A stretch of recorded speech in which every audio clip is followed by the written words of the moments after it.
Mayang beliut berisi padat, tidak bercampang, lembut empulu. Resamnya timur menjunjung adat, bila bertandang, salam di hulu. Assalamualaikum warahmatullahi wabarakatuh. Dan salam sejahtera diucapkan kepada rakan-rakan dan juga pensyarah.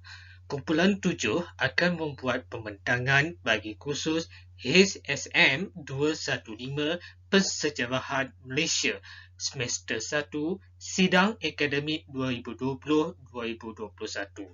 Pembentangan ini disediakan untuk Dr. Nur Asmahani binti Husin dari Pusat Pengajian Ilmu Kemanusiaan Universiti Sains Malaysia. Kumpulan 7 telah mendapat tajuk iaitu jelaskan kepentingan tulisan-tulisan golongan kiri mahupun radikal dan sejauh mana tulisan-tulisan mereka wajar diberi tempat dalam pensejarahan negara. Kumpulan 7 terdiri daripada Muhammad Hamidi bin Rizwan, nombor kad matrik 145228. Ahli yang kedua iaitu Afirul Idris bin Ayub, nombor kad matrik 147791. Ahli yang ketiga yang terdiri daripada Muhammad Fadlan Zikri bin Muhammad Ahir, nombor kad matrik 148720. Dan ahli yang terakhir iaitu Muhammad Izzuddin bin Ahmad Latif, nombor kad matrik 148431.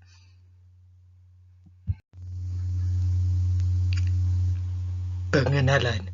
Golongan pahlawan kiri sudah pasti belum ramai yang mengetahui akan historiografi terutama tulisan-tulisan dihasilkan oleh golongan radikal ini.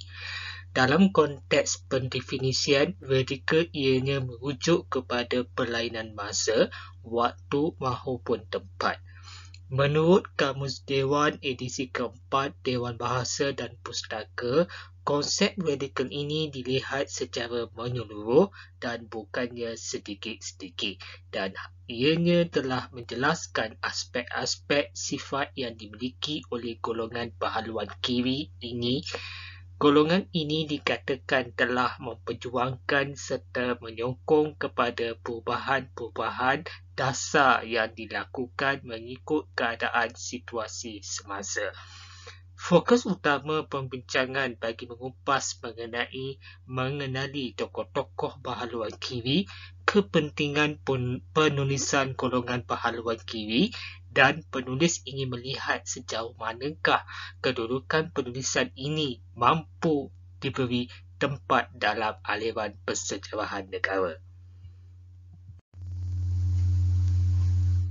Mengenali tokoh pahlawan kiri. Penulis yakin bahawa tidak ramai yang masih belum mengenali tokoh-tokoh yang melibatkan diri dalam golongan pahlawan kiri. Antara tokoh-tokoh yang melibatkan diri dalam radikal ini adalah seperti berikut, iaitu Ahmad Bostamam, Ibrahim Yaakob, Aisyah Ghani, Syamsiah Fakih dan Dr. Burhanuddin Helmi, di mana kumpulan 6 ini telah mengambil tokoh seperti Syamsiah Fakih, Ahmad Bostamam, Ibrahim Yaakob dan Dr. Burhanuddin Helmi untuk mengupas satu demi satu adakah penulisan mereka ini mampu mendapat tempat dalam aliran pensejarahan negara. Historiografi golongan radikalisme ini pada sebenarnya adalah golongan yang menentang penjajah dan juga elit Melayu. Penulis tertarik akan satu petikan yang dibaca menerusi buku yang ditulis oleh golongan pahlawan kiri iaitu Ahmad Bostamam yang berjudul Merintis Jalan ke Puncak, ialah Kami membidas tanpa kulit. Kalau kami mengkritik sehebat-hebatnya. Kata-kata ini amat kejam dan tidak demokratik dan seumpamanya menjadi permainan kami pada setiap hari. Menerusi petikan yang ditulis sendiri oleh Ahmad Bustamam memperlihatkan siapa mereka ini dikatakan sebagai golongan radikal. Tidak mustahil dalam sesetengah artikel dan penulisan sarjana terdahulu telah menggambarkan golongan ini adalah sangat kejam dan keras. Golongan pahlawan kiri atau radikal dikenali sebagai individu atau satu badan organisasi yang berfungsi untuk memperjuangkan menentang golongan penjajah dan golongan elit Melayu. Ahmad Bustamam. Ahmad Bustamam atau nama penuhnya ialah Ahmad Dani bin Raja Kecil yang berasal dari Behra, Perak. Perlibatan beliau yang pertama dalam politik adalah dengan menyertai Kesatuan Melayu Muda KMM. Akan tetapi Ahmad Bustamam ini tidak kekal lama dalam kesatuan berkenaan. Selain daripada itu, setelah tidak kekal lama dalam KMM, beliau melibatkan diri dengan menyertai Parti Kebangsaan Melayu Melaya PKMM di mana parti ini adalah golongan pahlawan kiri Melayu dan juga pro-Indonesia. Ahmad Bustamam ini telah menubuhkan Angkatan Pemuda Insaf API dan telah menerajui angkatan berkenaan sebagai penaung. Angkatan ini dikatakan terlalu radikal sehingga telah diharamkan oleh pihak British. Ahmad juga telah ditahan oleh pihak British selama 7 tahun. Selepas Ahmad Bustamam keluar dari penjara, beliau telah menubuhkan sebuah Parti Rakyat Malaysia PRM bersama-sama rakan seperjuangan beliau dalam golongan pahlawan kiri.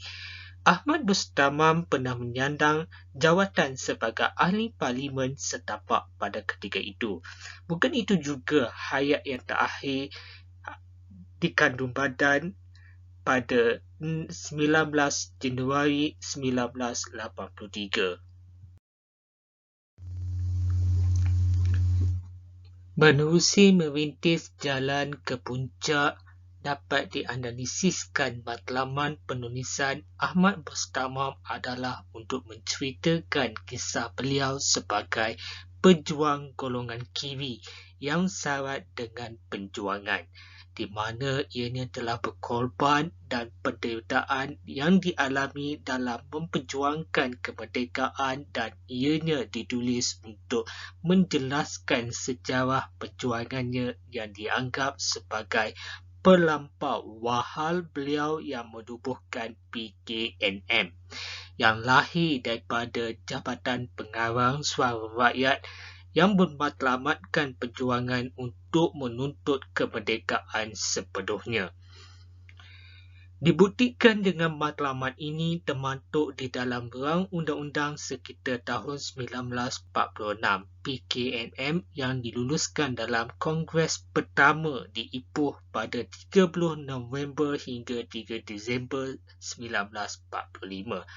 Tercatat dengan jelas tujuan kemerdekaan bangsa dan tanah air ini dan telah memulakan laungan merdeka. Perjuangan kemerdekaan yang berkali-kali ditahan dan merana di sebalik pintu besi selama 7 tahun di bawah Undang-Undang Darurat selain juga dimalukan di khalayak ramai apabila dibawa ke pejabat kerajaan Selangor pada waktu pejabat dalam keadaan bergari. Dalam penulisan beliau telah menceritakan pahit getih seorang pejuang kemerdekaan yang dianggap terpengaruh dengan anasir komunis. Assalamualaikum warahmatullahi wabarakatuh dan salam hormat saya ucapkan kepada Dr. Nur Asmahani dan juga rakan-rakan yang saya hormati sekalian. Seterusnya, saya Afirul Idris bin Ayub Han akan menyambung pembentangan ini dengan memfokuskan kepada tulisan golongan kiri iaitu Syamsiah Fakih dengan hasil penulisannya Memoir Syamsiah Fakih dari Angkatan Wanita Sedar ke Regimen ke-10. Pertama sekali, sebelum kita melihat kepada perjuangan Syamsiah Fakih di Tanah Melayu, terlebih dahulu kita akan melihat kepada biodata Syamsiah Fakih. Nama penuh beliau adalah Syamsiah binti Fakih, manakala nama timbangan beliau adalah Cik Yah. Beliau lahir pada tahun 1924, bertempat di Kampung Gemuruh, Kuala Pilah, Negeri Sembilan. Nama ayah Syamsiah Fakih adalah Fakih Sultan Sulaiman, manakala nama ibu beliau adalah Samah Nanggok. Bilangan adik-beradik beliau adalah seramai 8 orang, manakala satu-satunya hasil penulisan beliau adalah Memoir Syamsiah Fakih dari Angkatan Wanita Sedar ke Regimen ke-10 yang telah diterbitkan oleh penerbit Universiti Kebangsaan Malaysia pada tahun 2004. Beliau telah meninggal dunia pada tarikh 20 Oktober 2008. Antara gelaran yang telah diberikan kepada Syamsiah Fakih adalah Perempuan Minang Rantau, Pejuang Tanah Melayu, dan pada masa yang sama ada yang menggelarkan beliau sebagai Wanita Besi Parti Komunis Malaya.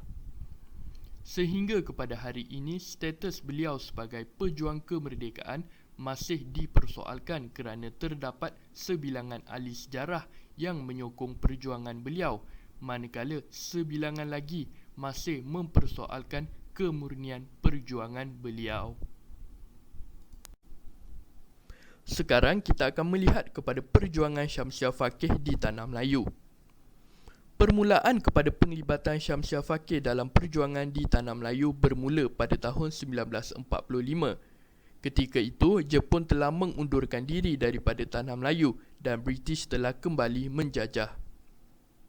Pada masa itu, Syamsiah Fakih sedang menuntut ilmu agama di Bagan Serai, Perak selama 6 bulan. Ketika di sanalah Syamsiah mula terdedah dengan perjuangan nasionalis.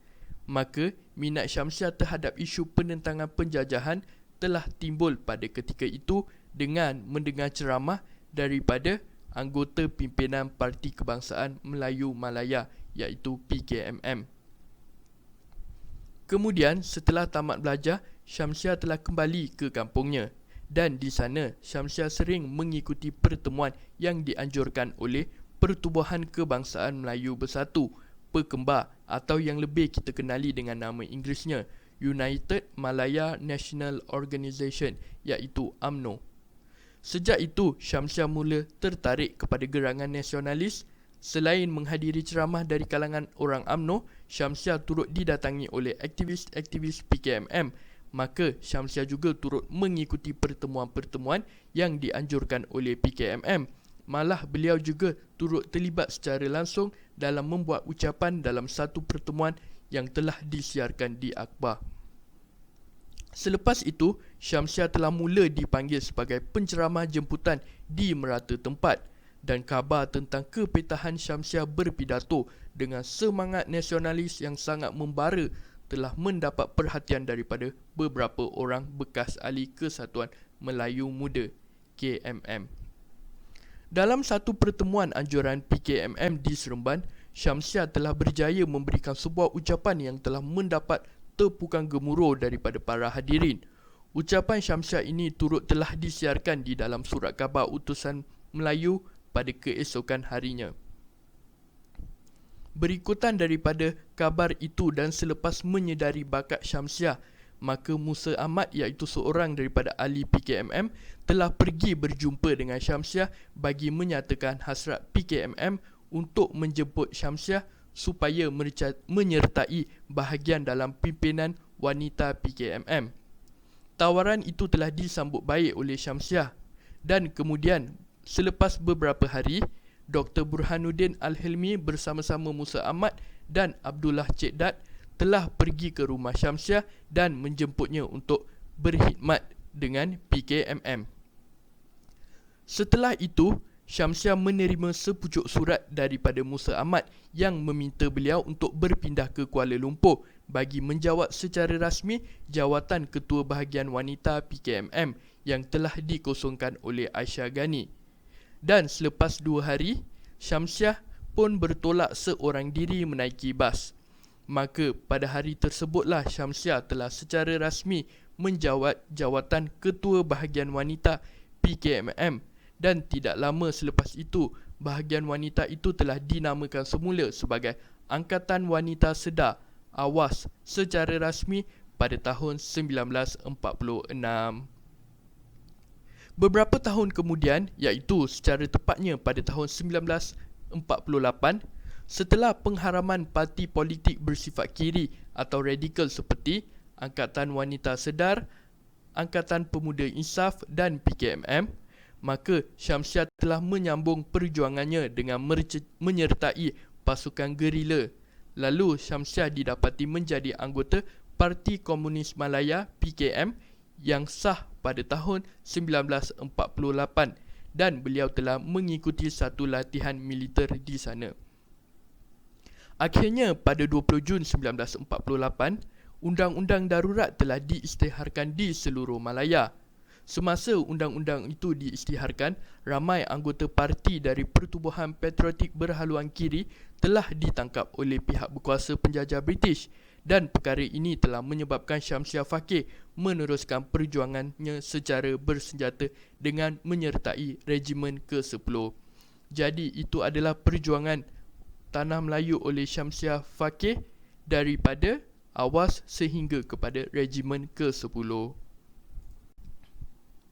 Seterusnya kita akan melihat kepada kepentingan hasil tulisan Syamsiah Fakih, iaitu Memoir Syamsiah Fakih dari Angkatan Wanita Sedar ke Regimen ke-10 dalam persejarahan Malaysia. Antara kepentingan penulisan tersebut adalah, pertama sekali, ia membolehkan kita melihat sejarah dari kacamata golongan bertentangan. Jika sebelum ini kajian sejarah hanya dibuat dan dilihat dari perspektif golongan kanan atau golongan yang menang sahaja, tetapi dengan adanya hasil penulisan ini, maka sudut pandangan sejarah kemerdekaan Tanah Melayu dapat diperluaskan dengan melihat juga kepada sejarah kemerdekaan dari sudut pandangan pihak bertentangan ataupun golongan kiri ini. Kedua, dengan adanya hasil penulisan ini, ia dapat memperlihatkan peranan golongan kiri atau golongan radikal dalam perjuangan ke arah kemerdekaan. Dengan adanya penulisan ini, maka ahli sejarah juga dapat melihat dengan lebih baik peranan golongan kiri atau golongan radikal dalam perjuangan ke arah kemerdekaan di Tanah Melayu. Pada masa yang sama, ia membolehkan ahli sejarah untuk mengkaji dengan lebih lanjut dan merumuskan sejauh mana peranan mereka dalam memperjuangkan Tanah Melayu. Ketiga, dengan adanya hasil penulisan ini, ia membolehkan kita untuk memahami kedudukan wanita sebelum kemerdekaan. Penulisan Syamsiah Fakih ini juga secara tidak langsung dapat memperlihatkan kedudukan golongan wanita sebelum kemerdekaan, kerana melalui memoir ini, satu ilustrasi jelas tentang kedudukan wanita di Tanah Melayu yang ditindas oleh kaum lelaki dapat dilihat dengan jelas. Pada masa yang sama, penulisan ini membolehkan kita melihat sejarah dari bawah. Keempat, hasil penulisan ini juga dapat memaparkan peranan dan usaha golongan wanita dalam perjuangan ke arah kemerdekaan. Dalam penulisan memoir ini, terdapat beberapa peranan golongan wanita yang memperjuangkan Tanah Melayu turut diperlihatkan dengan sangat jelas, iaitu seperti gerakan tempayan. Walaupun sejarah arus perdana tidak menyatakan dan menekankan peranan golongan wanita ini, tetapi dengan adanya hasil penulisan memoir ini, maka peranan golongan wanita ini dalam usaha kemerdekaan Tanah Melayu jelas dapat diperlihatkan. Yang kelima dan yang terakhir kepentingan hasil penulisan ini adalah untuk memperlihatkan keadaan Tanah Melayu sebelum kemerdekaan daripada aspek politik. Walaupun sudah ada penulisan yang memperlihatkan aspek politik Tanah Melayu semasa zaman penjajahan, tetapi dengan adanya penulisan ini, satu gambaran yang lebih luas dan lebih jelas terhadap aspek tersebut dapat dilihat dengan menyatukan pandangan golongan kanan dan juga pandangan golongan bertentangan atau kiri ini. Sekarang kita akan melihat sejauh mana hasil penulisan Syamsiah Fakih ini iaitu Memoir Syamsiah Fakir dari Angkatan Wanita Sedar ke Regimen ke-10 wajar diberi tempat dalam persejarahan Malaysia. Jadi secara keseluruhannya, hasil penulisan Syamsiah Fakir ini sememangnya wajar diberi tempat dalam persejarahan Malaysia. Walaupun hasil penulisan Syamsiah Fakir ini ada sebilangan besar yang berunsur atau bermotifkan kepentingan sendiri, iaitu untuk membersihkan nama beliau, tetapi pada masa yang sama penulisan ini masih mempunyai elemen sejarah yang patut diberi tempat dalam persejarahan tempatan, kerana elemen-elemen tersebut membolehkan kita melihat sejarah perjuangan kemerdekaan tanah Melayu dari satu skop yang lebih luas dengan menyertakan pandangan golongan kiri ini. Hal ini dikatakan sedemikian kerana dalam bidang persejarahan ini, penulisan sejarah tidaklah boleh bersifat atau berkonsepkan history belong to the winner atau sejarah berpihak kepada pemenang. Sebaliknya, penulisan sejarah perlulah melihat kepada sudut pandangan yang berbeza daripada sudut pandangan majoriti supaya satu gambaran sejarah yang jelas dan bersifat objektif dapat diwujudkan. Oleh itu, secara ringkasnya dapat dirumuskan bahawa walaupun penglibatan Syamsiah Fakir dan nasionalis berhaluan kiri lain adalah dalam persatuan yang dikategorikan sebagai kiri dan mempunyai ideologi yang berlainan atau radikal, tetapi perjuangan mereka tetap mempunyai satu kesamaan dengan golongan nasionalis kanan, iaitu untuk memerdekakan tanah air daripada penjajahan. Maka sekurang-kurangnya persamaan tersebut perlulah diberi tempat dalam persejarahan Malaysia ini. Baiklah, terima kasih kepada rakan saya. Pertama sekali, Assalamualaikum dan selamat sejahtera kepada Dr. Noel rakan saya sekalian. Okay, seterusnya saya akan menerangkan tentang penulisan seorang lelaki golongan haluan kiri iaitu Ibrahim Yaakob. Pertama sekali saya akan menerangkan terlebih dahulu tentang latar belakang Ibrahim Yaakob. Ibrahim Yaakob dilahirkan di Temerloh, Pahang pada tahun 1909. Beliau mendapat pendidikan di Sultan Idris Training Center SATC yang sekarang ini dikenali sebagai UPSI. Ibrahim Yaakob pernah menjadi seorang guru di Sekolah Melayu untuk beberapa tahun sebelum dipindahkan ke Depot Polis di Kuala Lumpur pada 1934 sebagai seorang pengajar bahasa. Okey, pada waktu Ibrahim Yaakob bekerja di Depot Polis inilah beliau telah mula mengembangkan idea tentang nasionalisme Melayu dan kemerdekaan. Beliau telah banyak menulis artikel-artikel yang mengkritik kerajaan British pada waktu tersebut. Disebabkan kritikan yang dilemparkan oleh Ibrahim Yaakob ini, beliau telah ditegur atas kebiasaan politik beliau. Disebabkan tekanan yang berterusan telah menyebabkan beliau meletak jawatan di Depot Polis tersebut. Kemudian Ibrahim Yaakob telah bekerja untuk Majlis, iaitu sebuah akhbar Melayu yang berpusat di Kuala Lumpur yang diasaskan pada 1931 dan kemudian ia menjadi penyunting pada tahun 1939. Setelah itu beliau menyertai Utusan Melayu yang merupakan satu lagi akhbar utama di tanah Melayu pada waktu tersebut, dan beliau bekerja sebagai sub-editor sebelum meletak jawatan pada Mac 1941.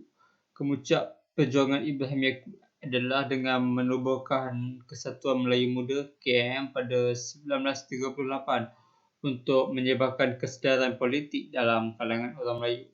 Beliau juga turut bertindak sebagai Presiden KM. Dengan pembentukan KM, Ibrahim Yaakob menyeru orang Melayu untuk menyokong pergerakan nasionalis di bawah penguasaan seorang pemimpin yang boleh digantung harap untuk berjuang menambah baik hidup rakyat setiap kali adanya peluang. Okey, untuk bahagian yang seterusnya saya akan menerangkan tentang karya-karya Ibrahim Yaakob dan juga kepentingannya. Di sini saya memberikan 4 buah karya beliau yang dikatakan penting. Yang pertama kali adalah sejarah dan perjuangan di Malaya. Karya ini dikatakan penting kerana ia mencuba mendedahkan motivasi di sebalik keinginan golongan berhaluan kiri di tanah Melayu untuk membentuk Indonesia Raya. Indonesia Raya ini merupakan idea ataupun gagasan Ibrahim Yaakob untuk menggabungkan tanah Melayu dan Indonesia menjadi satu negara. Ini juga bertujuan untuk melawan balik cadangan UMNO berkaitan pembentukan negara mereka. Di dalam karya ini, Ibrahim Yaakob berkata beliau percaya bahawa terdapat persamaan antara tanah Melayu dan Indonesia dari segi sejarah, budaya dan juga geografi. Seterusnya, Ibrahim Yaakob telah menerbitkan Melayu Raya. Melayu Raya telah diterbitkan pada 1951. Matlamat asal karya ini adalah untuk mendidik orang Melayu tentang perkembangan politik yang berlaku di tanah Melayu dan meningkatkan kesedaran politik. Ia diterbitkan juga untuk menerangkan tentang hubungan rapat di antara tanah Melayu dan Indonesia. Melalui karya ini, orang di tanah Melayu akan mengetahui reaksi masyarakat di Indonesia tentang perkembangan politik di tanah Melayu. Setelah itu, Suara Malaya Merdeka juga merupakan antara karya penting Ibrahim Yaakob. Karya ini penting kerana ia cuba memperbetulkan tanggapan orang Melayu yang sering menganggap bahawa UMNO merupakan satu-satunya parti politik yang memperjuangkan kemerdekaan tanah Melayu. Dalam karya ini, beliau menyatakan kebimbangan beliau akan pergerakan sayap kiri beliau yang telah semakin diabaikan dan juga akan bimbang juga sebahagian penduduk tanah Melayu tidak memahami tentang simbol perjuangan beliau. Suara Malaya Merdeka ini diterbitkan secara bulanan. Di dalam karya ini terdapat pelbagai artikel-artikel yang membicarakan tentang isu-isu nasionalisme tempatan dan juga luar negara. Dikatakan Suara Malaya Merdeka ini adalah lebih lantang berbanding karya-karya lain beliau sebelum ini. Di samping itu, karya Ibrahim Yaakob yang lain yang dikatakan penting adalah Penyabar Semangat. Penyabar Semangat ini adalah bertujuan untuk menyebarkan semangat kemerdekaan yang penuh terhadap seluruh penduduk tanah Melayu. Ianya turut menerangkan peranan beliau di dalam memperjuangkan kemerdekaan. Beliau menegaskan di dalam karya ini bahawa adalah amat penting untuk mengingati dan memahami interpretasi sebenar tentang perjuangan beliau untuk memerdekakan tanah Melayu.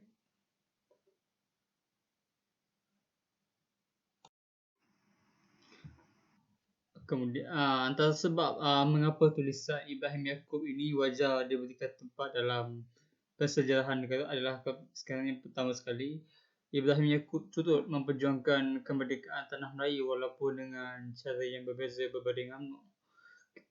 Kita dapat lihat Ibrahim Yaakob mempunyai matlamat yang sama dengan Parti UMNO. Kita lihat Parti UMNO juga turut memperjuangkan kemerdekaan negara. Dan Ibrahim Yaakob tidak juga banyak bezanya, iaitu memperjuangkan kemerdekaan tanah Melayu. Walaupun kita dapat kaedah beliau adalah agak radikal, namun sumbangan beliau dalam usaha untuk mendapatkan kemerdekaan bagi tanah Melayu tidak boleh dibuang begitu sahaja. Oleh itu adalah wajar bagi Ibrahim Yaakob untuk diberikan tempat dalam pensejarahan negara. Yang seterusnya mengapa sebab tulisan Ibrahim Yaakob adalah wajar diberi tempat dalam persejarahan negara adalah kerana konsep gagasan Melayu Raya beliau. Konsep gagasan Melayu Raya beliau ini adalah amat sesuai dengan sejarah dan budaya Indonesia dan tanah Melayu. Pada hakikatnya kita dapat melihat tidak banyak perbezaan yang ketara antara Indonesia dan tanah Melayu. Kedua negara ini adalah negara serumpun. Dan sebelum perjanjian Inggeris Belanda, Indonesia dan tanah Melayu pada ketika itu boleh dianggap sebagai satu negara di mana penduduk yang tinggal di dua kawasan ini boleh berpindah tanpa sebang sekatan.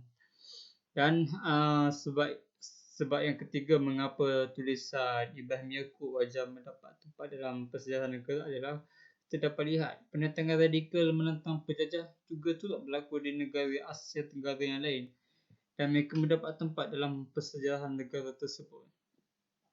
Namun perkara ini kita lihat tidak berlaku pada golongan berhaluan kiri dan Ibrahim Yaakob tidak terkecuali daripada situasi ini. Bagi pendapat saya, Ibrahim Yaakob ini adalah wajar dianggap sebagai pejuang kemerdekaan seperti pemimpin UMNO yang kita biasa dengar. Walaupun pada hakikatnya memang kita terpaksa akui penentangan beliau ini mungkin adalah agak sedikit kontroversi, namun semangat beliau dalam memperjuangkan kemerdekaan tidak boleh dinafikan begitu saja. Baiklah, saya rasa itu saja untuk bahagian saya. Untuk bahagian yang seterusnya saya serahkan kepada rakan saya. Sekian, terima kasih. Assalamualaikum dan selamat sejahtera. Saya Muhammad Izzuddin akan meneruskan perbincangan pada hari ini. Sebelum kita melihat lebih mendalam lagi, mari kita melihat biodata Dr. Burhanuddin Al-Hilmi. Nama sebenar beliau ialah Burhanuddin bin Engku Muhammad Nur. Beliau dilahirkan pada 29 Ogos 1911 di Kampung Cangkat, Tualang, Kota Baru, Perak. Nama ayah beliau ialah Haji Muhammad Nur yang bekerja sebagai seorang petani dan manakala nama ibu beliau ialah Sharifah Zahara Habib Osman yang berketurunan Arab. Pada pendidikan awal beliau mempelajari ilmu agama di rumah dan belajar di Sekolah Melayu Bahrang Ulu. Nama gelaran beliau ialah Al-Hilmi yang bermaksud lembut, penyabar dan tenang.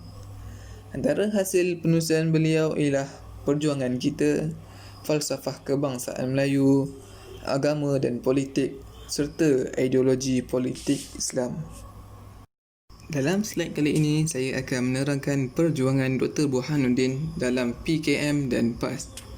PKM ataupun Parti Kebangsaan Melayu Malaya. Parti ini telah ditubuhkan di Ipoh, Perak pada 17 Oktober 1945. Mokhtaruddin merupakan pengurusi pertama dan Dr. Burhanuddin telah dipilih sebagai naib pengurusi. Beliau telah menjadi pengurusi PKM pada tahun 1946. Parti ini telah dipengaruhi oleh ideologi nasionalis dari Indonesia seperti Soekarno. Matlamat utama parti ini adalah membela nasib orang Melayu dan mencapai kemerdekaan tanah Melayu. Pada awalnya, PKM telah menyokong Malayan Union dan kemudian menentangnya selepas mendapat tahu perkara sebenar tentang Malayan Union. PKM telah bekerjasama dengan UMNO yang telah diketuai oleh On Jaafar pada ketika itu untuk menentang Malayan Union. PKM telah membuat sebuah perlembagaan dan telah ditolak oleh British dan UMNO, dan Pak Sako telah mempengurusikan PKM yang seterusnya. Selepas pengisytiharan darurat 1948, banyak parti berhaluan kiri telah diharamkan seperti AWAS, API dan termasuklah PKM. Parti PKM telah dibubarkan selepas British mensyaki PKM mahu menyebarkan pengaruhnya di Sabah dan Labuan. Oleh itu, ramai pemimpin PKM telah ditahan dan dipenjarakan. Manakala perjuangan Dr. Burhanuddin dalam PAS atau Parti Islam Se-Malaysia bermula apabila PAS telah membawa masuk Dr. Burhanuddin sebagai pemimpin baharu mereka. Hal ini disebabkan PAS telah kalah dalam pilihan raya umum PRU 1955. Kemasukan beliau telah tidak disenangi oleh sebahagian ahli PAS yang lain atas sebab ideologi beliau. Pada PRU seterusnya iaitu PRU 1959, PAS telah memenangi 13 kerusi parlimen dan 42 buah kerusi DUN. Oleh itu, PAS telah berjaya memerintah negeri Kelantan dan negeri Terengganu. Beliau juga telah meneruskan agenda Melayu Raya beliau semasa menerjui PAS.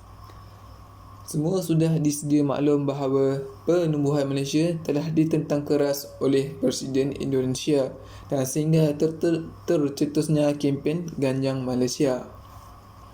Oleh itu, ramai pihak yang disyaki terlibat dalam kempen tersebut telah ditangkap. Dr. Burhanuddin juga tidak terkecuali ditangkap di bawah Akta Keselamatan Dalam Negeri ISA. Selepas itu, beliau telah meninggal dunia ketika berumur 58 tahun pada tahun 1969. Seterusnya adalah kepentingan penulisan Dr. Burhanuddin. Menerusi buku beliau iaitu Falsafah Kebangsaan Melayu, Empayar Sriwijaya dan Kesultanan Melayu Melaka merupakan kerajaan yang terkuat yang memperkenalkan bangsa Melayu. Patriotisme Melayu harus dilihat dari sudut positif kerana ia tidak berdasarkan kepada pertalian darah dan kaum. Menurutnya, berdasarkan keadilan, kemanusiaan yang saksama dan bukanlah berdasarkan sikap perkauman. Perkara tersebut perlu dijadikan asas dalam penumbuhan negeri-negeri Melayu. Beliau juga mengatakan bahawa rasa hormat terhadap orang lain dan ketaatan kepada tanah air adalah sebahagian daripada patriotisme Melayu. Pada slide kali ini, sejauh manakah penulisan Burhanuddin Al-Hilmi wajar diberikan tempat dalam pensejarah Malaysia? Penulisan Dr. Burhanuddin adalah wajar dimasukkan dalam pensejarah Malaysia. Hal ini kerana beliau mempunyai kesedaran dalam membebaskan bangsa dari cengkaman penjajah. Walaupun penulisan beliau sedikit sebanyak telah dipengaruhi oleh idea-idea nasionalisme dari negara lain, tapi ia tidak lari dari elemen mempertahankan bangsa dan memperjuangkan kemerdekaan tanah air. Sebagai contoh, beliau telah menentang Malayan Union. Beliau juga telah pernah digelar sebagai bapa kebangsaan Melayu oleh penulis Ahmad Bustamam. Perjuangan golongan kiri juga telah memainkan peranan yang penting dalam memerdekakan tanah air, sama seperti golongan kanan walaupun mempunyai ideologi berbeza dan cara yang berbeza. Sekian, terima kasih.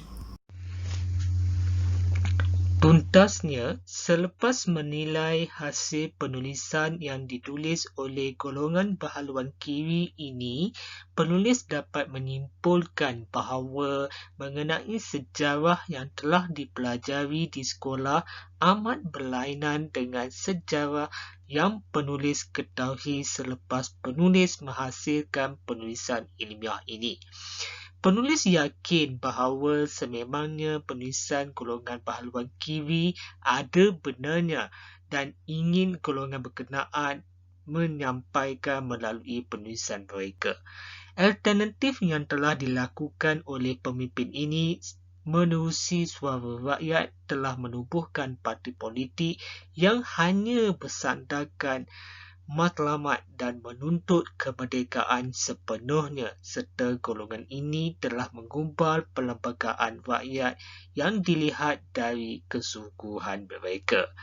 Dalam usaha yang telah ditunjukkan ini adalah jarang dibahaskan di polemik sejarah, iaitu tokoh-tokoh yang bahaluan kanan seperti E.E. Turai Singgem, Datuk On Jaafar dan Tengku Abdul Rahman dikatakan telah menyeleweng fakta sejarah terutama dalam historiografi memperjuangkan kemerdekaan. Sememangnya mereka merupakan tokoh pejuang kemerdekaan yang perlu kita kagumi dan disanjungi melalui ucapan Tun Dr. Ismail Abdul Rahman ketika beliau sedang berucap sewaktu menerima segulung ijazah kehormat undang-undang PhD dari Universiti Sains Malaysia sekitar tahun 9 Jun 1973. Justru itu, penulisan golongan pahlawan Kiwi amat jelaslah matlamat utama di bawah bertujuan untuk mendapat tempat dalam aliran persejarahan negara demi membuka mata umum dengan sejarah yang sebenarnya telah berlaku. Hasil penulisan ilmiah yang ditulis oleh penulis ini amat berharap agar dapat mampu memberi kesedaran kepada pembaca bahawa golongan ini jika kita mengetengahkan seperti barisan-barisan yang penjuang yang lain, sudah pasti ianya boleh dijadikan sebuah sejarah yang terlakar dalam persejarahan negara. Hal ini dapat memberi impak yang positif terutamanya pada generasi akan datang untuk mengetahui sejarah yang berlaku di negara kita. Berikut merupakan rujukan yang telah digunakan oleh kumpulan kami.